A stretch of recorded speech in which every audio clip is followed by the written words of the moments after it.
வெண்பொங்கல் மீதமாயிடுச்சா, அது கூட 2 teaspoon ரவையும் 2 teaspoon அரிசி மாவும் துருவிய கேரட் கொஞ்சம் மிளகாய் தூள் சேர்த்து பிசைஞ்சுக்கோங்க.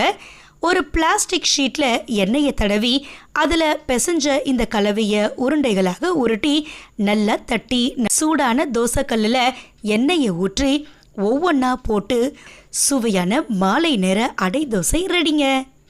பூண்டு வெங்காயம் நறுக்கியதும் கத்தி இல்லாட்டி உங்களுடைய அரிவாள் மனையில உப்பை தேய்ச்சி பாருங்களேன், அந்த வாடையே வராது.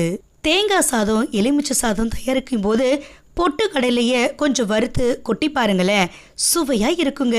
டைனிங் டேபிள்ல புதினா இல்லாட்டி கறிவேப்பிலைய கொஞ்சம் வைத்து பாருங்களேன், ஈக்கெல்லாம் நெருங்கவே நெருங்காது. முழு பருப்பு வகைகள்லாம் நம்ம டப்பாவில் போடும்போது பூச்சிகள் வண்டுகள்லாம் வராமல் இருக்க வசம்பு இல்லாட்டி உப்பு கலந்து வச்சு பாருங்க.